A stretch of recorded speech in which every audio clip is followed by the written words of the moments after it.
Hey guys, how's it going? Masterbucks here, and welcome to another episode and another season of the Salford City Career Mode. We are back again for Season 6, another season in the Premier League and a season in the Champions League after, if you didn't see the previous episode and the finale for Season 5, the insane finish to last season, which somehow, miraculously, we finished in 4th place for. So we will be playing in Champions League this season in what has been an unreal, insane career mode, but we just continue to kick on until we hit the very pinnacle of football. That's what we're going for. Muric is our goalkeeper as we'll go through the team. We have a new face at left back, Kieran Tierney. And speaking of faces, we'll talk about that a little bit quick. We'll talk about that in good time. But Indika is still here. Another new face, Hermoso, 86 rated, becomes the highest rated player, highest rated player in our team alongside Manu Viejo and Pedro Jesus at right wing, but he's our best defender. Henriks is still at right back. He was great last season.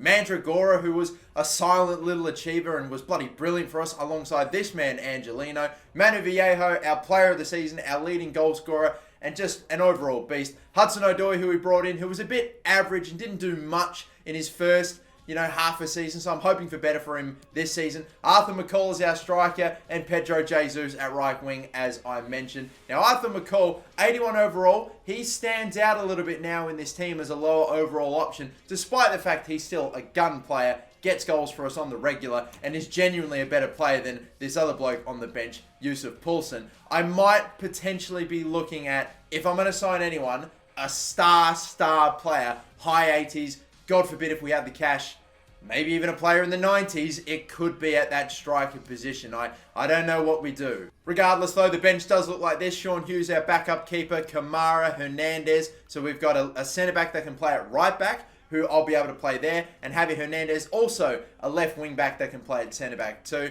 Christian Ferreira's on the bench, Gomez on the bench, Poulsen and Gakpo. That's a bloody sensational bench for me to have in any competition. And then the reserves, we've got a fair few backup goalkeepers. Watson I've actually tried to sell and have not managed to do it. Weber's there as well. Andrade I might let go of. DeCosta's 30, I could potentially be selling him. We've got Kelly, Wood, Van der Linden, a youth academy player. Verbic I can probably sell, hasn't had much game time. Anderson, Lunda, McGee, Henriks is pretty low rated, and of course Sean Maguire, the backup at 30 years of age as well. But still, one of the players that you hold on to for sentimental value, don't you? And then you look at all the players that we have on loan. Einar Lunda, only 20 years of age, he's still growing. Carter, Voss, Thomason's one to keep your eye on as well. DeWitt and Zach Medley we loaned away, hoping that he might grow a bit. If he doesn't, I might just sell him.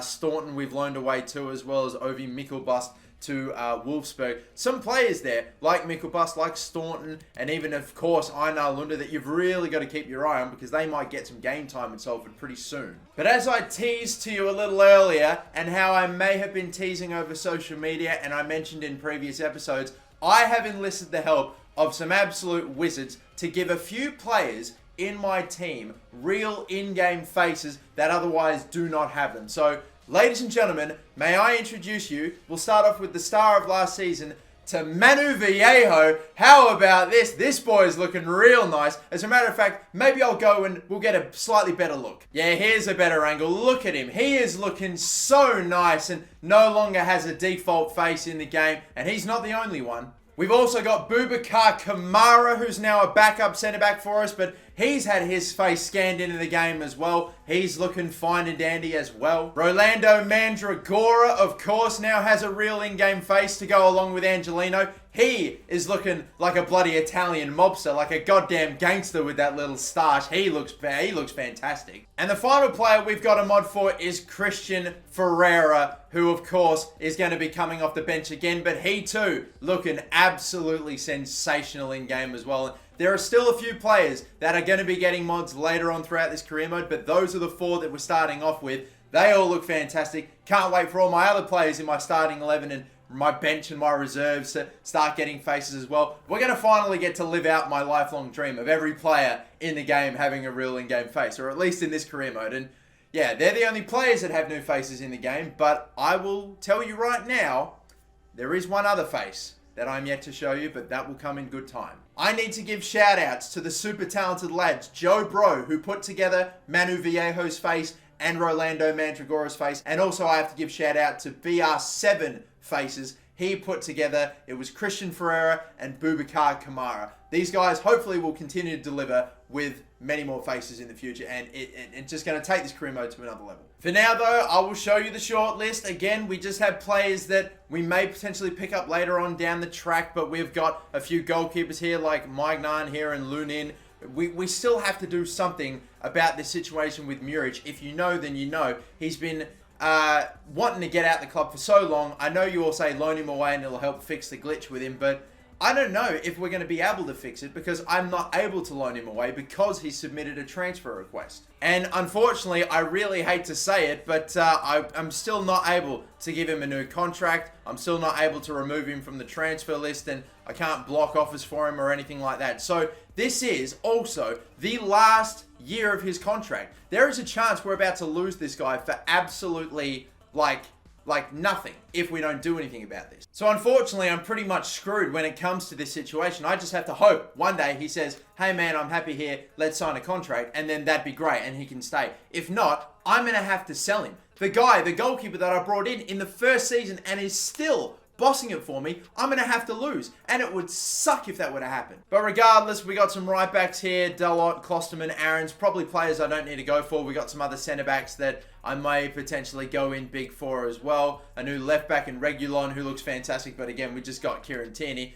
Tonali, Dribble Sao, Artur, Bentancur, Palacios, and a bunch of players in a whole bunch of different positions. Again, looking at strikers more than anything. Could go for maybe a Marcus Rashford who's gone to PSG and is 88 rated. We've got a few others player. Moise Keane looks actually quite decent too. And even, you know, Mason Greenwood, 22 years of age, 83 overall. Maybe he could be the player to take us forward potentially. But yeah, we'll wait and see. I'm not going to immediately go out and sign a striker in this episode. I'm just going to kick on, advance ahead. We, of course, have a pre-season friendly tournament to get through, and I'm just going to sim all these games with my second team. Again, if we make cash, we make cash. If we go all the way, we go all the way. If not, doesn't matter. I just want to get the money that I can and hopefully not lose any of my major players. But we have a brilliant start, unbelievable start, as a matter of fact. We win 4-1 against what looks to be a bit of a rotated Bayern team, but still, though, what a win. That was with our second team. To show you the budget that we actually have now that we finished in top 4, we're getting real money. A bit about, around 140 million to spend with 300k plus worth of wage. We have a lot to spend now. And I'm thinking, if, you know, Arthur McCall isn't going to really just kick on like crazy with his growth, maybe we just go for an absolute star striker. Anyway, second game with the second team. If we get a point off of Barcelona, which we have managed to do through unbelievably Sean Maguire. Cody Gakpo's been injured. That is not very ideal, but regardless, if we got a point off of them, then I was pretty confident we'll be able to go on and beat Atlanta United, so we'll surely be into the next round. But we did lose Gakpo. And would you take a look at this? We have now that transfer for Muric that has come through from Dortmund, and they have offered 58 million. I don't know. I'm genuinely, this has been, he's requested a transfer request since like last season, right at the beginning. God, even maybe earlier than that. I don't know if this will be an issue that fixes itself. We're either going to make some money off Muric or we're going to lose him for nothing. Apparently, I could get him for about 73 million. Keeping in mind he's in the last year of his contract, I probably won't be able to push them that far. I don't know. I'm going to at least,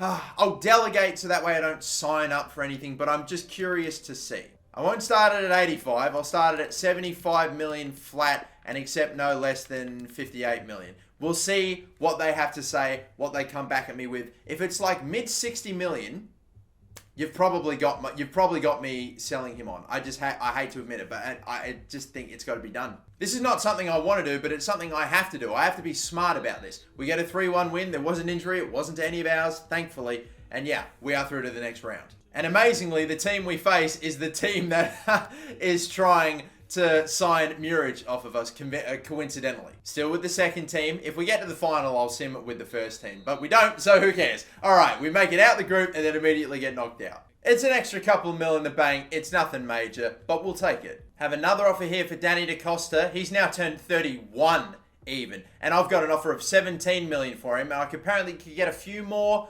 But to be honest with you, that's probably just money I'd I'll probably accept. What is it in the end? What, an extra couple of million? I think I'm fine. DaCosta at 31. When you hit 30, when you hit 30 years of age, fine, you can stick around. 31, you are going to start dropping off like crazy after that. And DaCosta already has started to drop off by like 2 overall. So I honestly will accept this. And again, we have Benjamin Henriks at right back. I've got Kamara that can play in that position. We're covered in that area. So yeah, sorry, DaCosta. Again, we're just cashing in on players that we really have no choice but to sell. Like, for example, Muric. Dortmund have come back and said they're willing to pay just a little under 70 million for him. That is a very, very decent amount.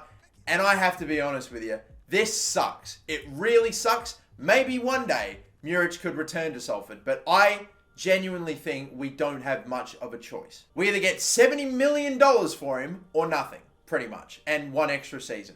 I think I have to accept this offer. I'm going to accept this offer. Muric is going to be going to Dortmund, and it's not what I want to do, but it's what I've been forced to do. I don't know if someone's had a word in Muric's ear, if that's his agent or some I don't know, some shit, but it is what it is, and he's moving on. I am scouting and looking for world-class players in the age range of 16 to 28 with, as much time in their contract as possible, as well as in the last years of their contract. I want to see what sort of other goalkeepers are available. Pretty safe bet here in Alban Lafont for 50 mil. We could definitely, if we end up getting 60, 65 mil back for the sale of Muric, we could definitely get maybe Albon in the last year of his contract too, so we could even get him for on the cheap potentially. That is a smart one potentially for us. Andre Onana is a player that I quite like the look of. Is actually just 1 overall lower than Alban Lafont. A few years older, yes, but 42 million. That could potentially be a reasonably good deal if Lafont doesn't go through. Obviously, we've already got Lunin in our in our bloody shortlist, and I'm going through the rest. I would like to get a goalkeeper that's at least 6'3" minimum. We've got Magnan in there as well already. I reckon maybe we'll leave it. It's going to be one of those 4. And there it is. We advance a little bit further, and there is your confirmation. Fuck, I didn't want to do that. I really didn't, but we have no choice. Muric is sold. We have to find a replacement goalkeeper. Oh my god. And now I've got to find a new captain. I've sold my captain now in back-to-back seasons, for crying out loud. Transfer offer for Charlie Watson. I'll sell him on. A transfer offer for... I'm not selling Kelly. I'll sell Watson, though. So Watson will accept that, and Kelly we shall reject. I still think he's got a chance for starting 11 future. But okay, again, here are our options. Magnan, by the way, just went up to 29 years of age. That is starting to push it for me, honestly. If I'm going to drop big money for a player like him, like maybe potentially 70 mil, for a guy that's 29, I got to be honest with you, I'm actually going to remove him from the shortlist, getting a bit on. Andre Onana is even pretty close as well, but at 28, I don't know, it's whatever. I reckon Andre Onana, I might still put an offer in for. I'm going to put offer in for Onana, Lafont, and Lunin.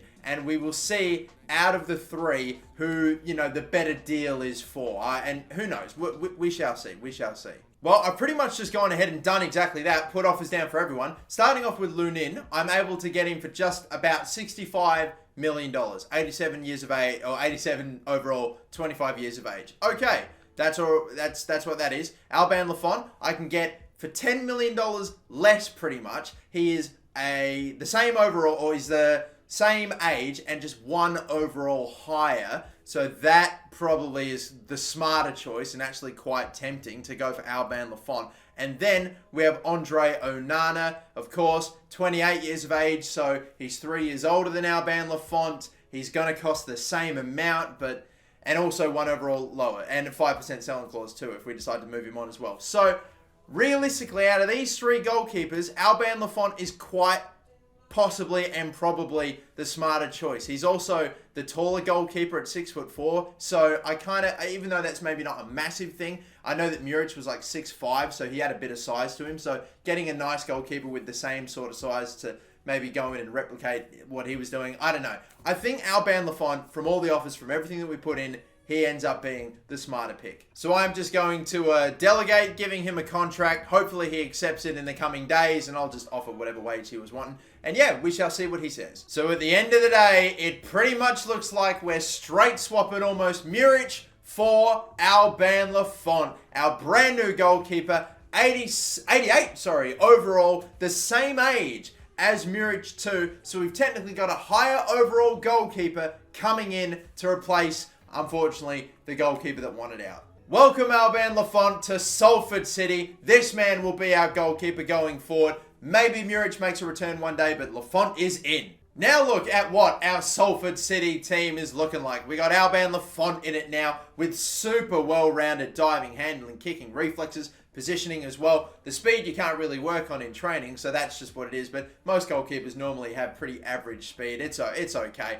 6'4", 25 years of age, great overall, and I think he's got more to give. This boy could definitely crack on and get over a 90. So I'm going to take it. I didn't want to get rid of Muric. I'd have loved to have kept him for the whole thing, but it just wasn't to be. But now the one thing I have to do is give the captain's armband to someone. We just got Tierney in. We just got Hermoso in. Hendricks we signed last season, and the same with Indica. Lafont, that we basically completely transformed our back four, didn't we? Angelino's been great. Mandragora, I don't know why I get that sort of captain vibe off, but again, he's only been here for one season. Vallejo's been here for a little longer. McCall's probably a bit too young, and Hudson-Odoi just got here. So I'm honestly thinking, is Pedro Jesus potentially going to take the armband? I think it's either him or Mandragora. I don't know why. Manu Vallejo's he's a solid player. I don't know if he's captaincy material. I just get that, Mandragora, that he's the silent player in the team that just makes everyone tick, and he's just quietly doing his thing, and he seems like a bit of a, you want your captain to have a bit of a don't fuck with me attitude. Kind of a bit like a, sort of like a Jordan Henderson. Maybe not the greatest player on the pitch, but he's a bit of a, not really an enforcer, but he's just a bit of a guy that stands up and backs up, a bit of a backbone in the team. I get that from Mandragora, and I also, in a way, get it from Jesus too. And take a look, by the way, at what I've noticed with Mandragora. He has the solid player and leadership trait, that leadership trait. You know how sometimes you'll get the messages being like, I recommend this guy be our captain because he has the leadership trait. Well, Joe Worrell had the leadership trait. Jesus doesn't really have any traits, but he's also only 21 years of age. That's very young to be the captain of a footy club. Mandragora is one of the senior players in the team. He's been in now for a while. He was a great player for us last season. You know what? I reckon now, especially since we gave him a new face and he's looking all gangster and like a mobster, I'm going to make Mandragora the captain for now. He's got the armband. Mandragora, our new captain for this season. But, whew, baby, doesn't this man look good now in a Salford City shirt? Let's kick on. We have a training injury to Benjamin Hendricks, who has suffered a torn hamstring as we advanced into the next month. You knew that would happen. Bloody happens all the time that you enter a new month. So, our best right back is out. Oh, and by the way, something I just really quickly noticed. I'm not sure how Arthur McCall just went down to 79 from 81 overall when we entered the new month. I do not know what has happened there. Everyone else seems to be about the same overall, at least from what I can tell. Did Vallejo drop a bit? I don't know. Oh my goodness, he did too, from 86 to 84. No idea what's happened there. No idea what's happened with Arthur McCall. They've just dropped 2 overall overnight, out of nowhere. Well, that sucks. I mean, Manu Vallejo at 84, that sucks, but hopefully it should still be okay.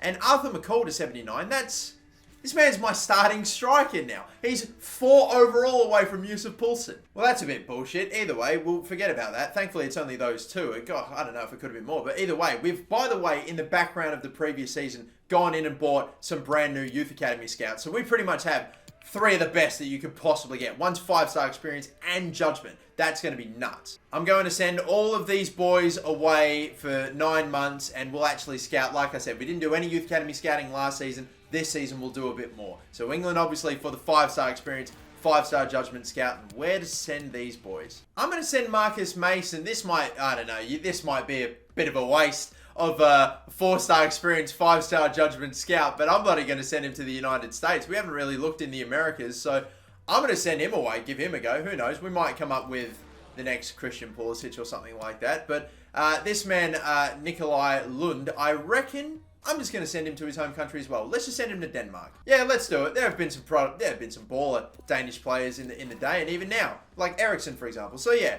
we've got England, America, or United States, if we're going to be specific, and then Denmark. And yeah, then, beautiful. Just with some quick alterations, we'll go with these drills from now on for the rest, pretty much, of the season, I would imagine. And bloody solid drills. Great results, lads. Let's get in to this first game. We'll take a quick little press conference. And before we get underway with it, do you remember how, as I was showing you the new faces for some of my players, I said there was one other left?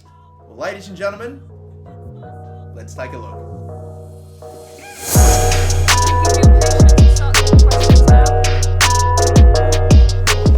Well, that bloke looks a little bit familiar, doesn't he? Yes, I am in the game. I'm even wearing the same get-up and everything, ladies and gentlemen. I am the manager of the Salford City Football Club, and now everything is complete. How incredible does this head model look? That is incredible. Yeah, my eyes are a bit shiny, but hey, that's just the bright lights of the press conference. Absolute, again, shout out to Joe Bro who put that one together. This is class, and you are going to be seeing me and my face in this game on the head of my own manager in my own career mode for the rest of this series and beyond in FIFA 20. Get in. This is incredible. But can we handle the pressure of qualifying for the Champions League? Qualifying is essential. Oh my god, I'm jumping all over the place for joy.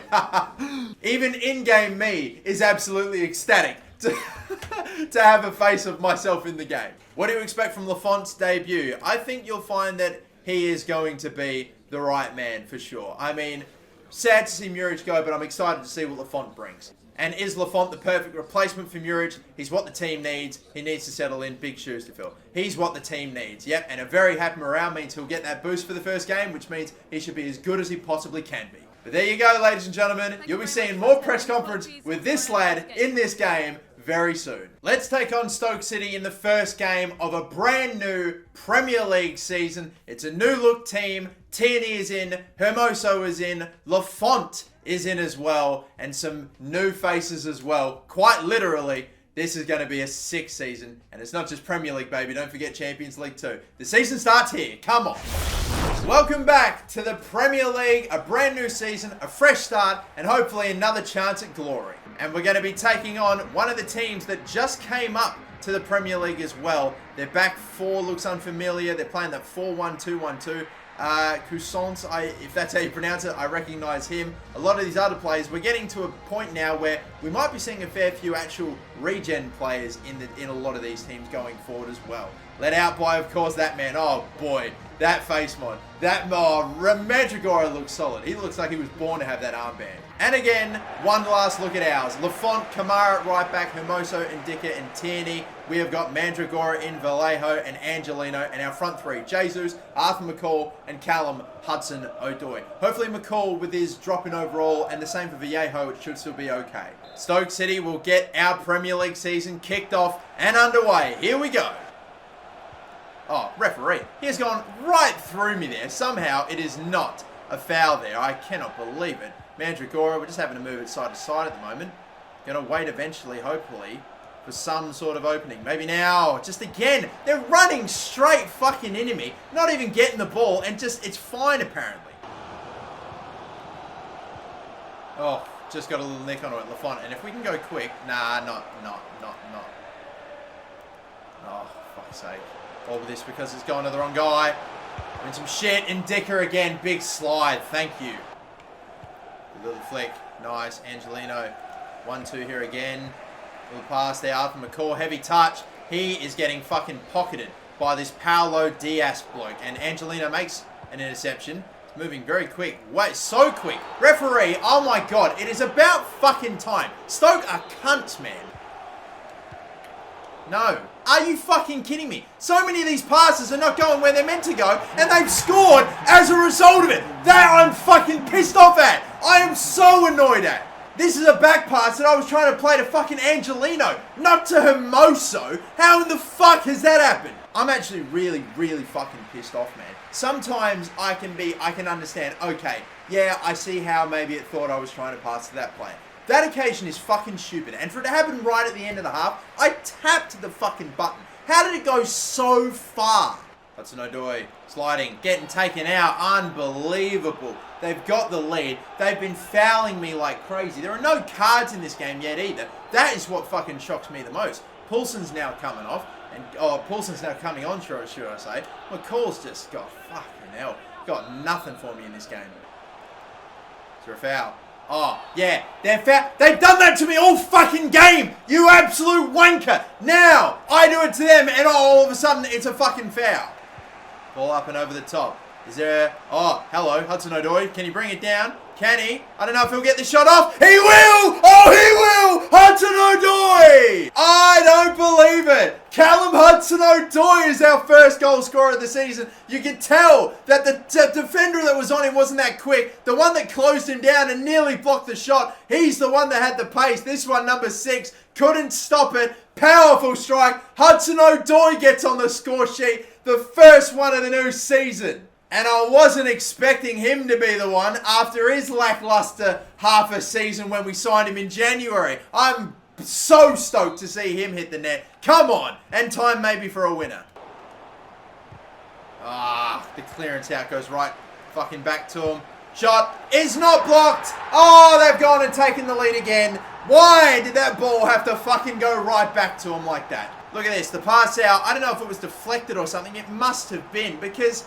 Fucking Hudson-Odoi was in acres of space. How did it get to them or one of their players? Like, I don't know. It's got to have been. I can't believe I'm going to maybe not even fail. I'm going to fail to get a fucking point against a team that just came up out of the championship to start my Premier League season.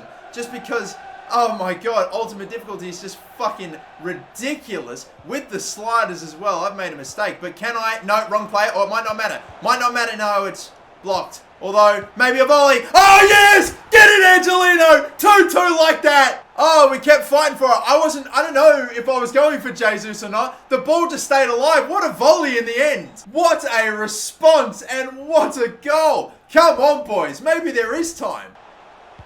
Oh, big interception. Get on your bike. Little pass there, Angelino. Come on. Oh, come on. Angel Gomez. Oh, what a game this is. It's end. I don't believe it. Angel Gomez with maybe a winner. This has been, what a game. Why does it have to be this hard? It's Stoke City. I'm fighting tooth and nail. Oh, we got the overlapping run. Poulsen did what he had to, just slipping him in. I swore it was going to get picked off before he passed it. The sub for Vallejo, Angel Gomez, maybe with the winning goal. I'm going to just try to take this as simply as I possibly can. Even if it means killing an attack dead by just holding the ball up, I don't care. I just need to retain possession. Do what I need to do. Maybe whipping across here. That's going to be onside, is it? Is it? Mandragora, he is onside. The new captain seals the win. Oh, you beauty, Rolando Mandragora. The mobster, the gangster. He is our new captain and he seals the first 3 points of the season. How did he stay onside? Oh, no, in the end, yes, he was indeed. This is a new era for Salford City. It didn't look too great in the first 45 and even, to be honest, the first couple of minutes even into the second half. But we have rallied back. What a performance. The captain gets on the score sheet and we are taking home 3 points. Thank you very much, Stoke City. You gave us a hell of a game. You really, really did. I wasn't happy with the first goal you scored and the second goal you scored was a bit too. But damn, what a game. What a game. 4-2. The Premier League season starts off with a win. Salford City start off with a win. And we have got so much more to look forward to in this season. It's going to be a belter of a season. Oh, well, bloody hell. Are we underway in this series or what? Man, that is a cracking first game. And, oh, gosh, we're in for big ones. If you're still watching this career mode, 6 seasons in, and I just hope I continue to deliver because I don't know, I don't want to be too cocky, but it feels like this career mode still has so much more to give, and it's just awesome. Still got games against Brighton Hove Albion, Wolves, Leicester, and some big opponents coming up later on as well. And don't forget, we still have our Champions League group. That's got to be announced yet, hopefully in a few weeks. That'll all be revealed in the next episode. And until that next episode, my name is Masterbucks. Thank you all for watching. Don't forget to like and subscribe if you haven't already. Catch you later. Bye-bye.